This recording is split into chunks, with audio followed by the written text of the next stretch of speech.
Давно мы ждали газ. Очень было трудно без газа. Газлы булуны узак көткән авыл халкы моңа кадәр мичләрне утын белән якканнар, әле сүтмәгәннәр. Күңел ышанмый диләр, йөзләре сөенечтән балкый. Раньше дрова готовили. Элек утын әзерләп мичләргә яга идек, өйгә чүп-чар керә иде. Хәзер газ белән булгач чиста, җылы булачак йортыбызда. С газом. Единение авылы Нурлаттан 15 километр ераклыкта, әле төп трассадан 5 километр эшкә кереп урнашкан. Тирә-ягын урман әйләндереп алган, янда гына Ширмешән елгасы ага. Хәзер биредә 25 хуҗалык, җәйге айларда яшәүчеләр саны тагын да арта. Сегодня действительно большой праздник. Бүген безнең авыл өчен чын мәгънәсендә бәйрәм. 10 елдан артык көтте сала халкы газлы булуны. Мин авылның киләчәге булыр, яшьләр салада калыр дип ышанам. Чөнки хәзер газ булгач уңайлыклар бар. Бик зур рәхмәтемне әлеге проектны гамәлгә ашыручыларга җиткерәсем килә.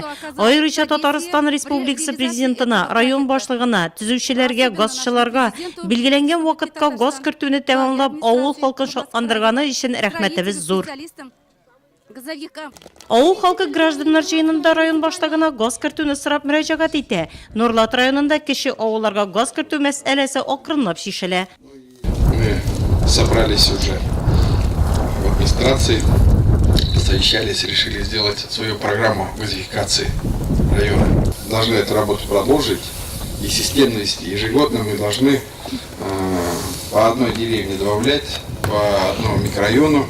В этом году также у нас будет завершена работа, по крайней мере, планируем старый аул и проектируем то, что я сказал, вот, Чувашской Минче.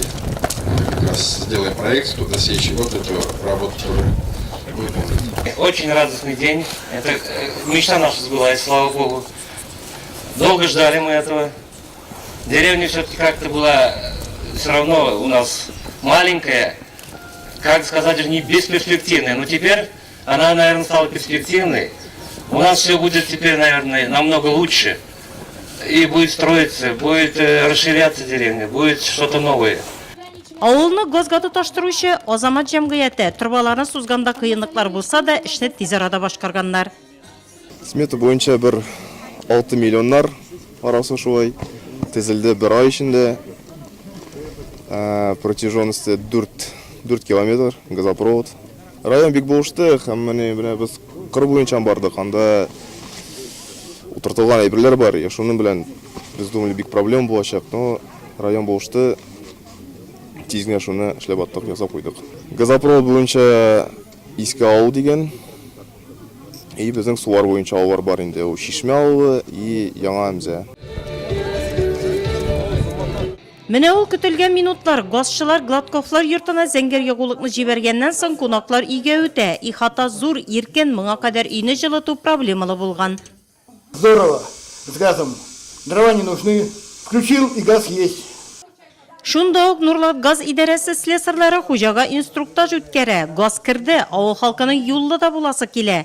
Район башлыгы Алмаз Әхмәтшин белдергәнчә, анысы да озак көттермәячәк, чөнки эш башланган.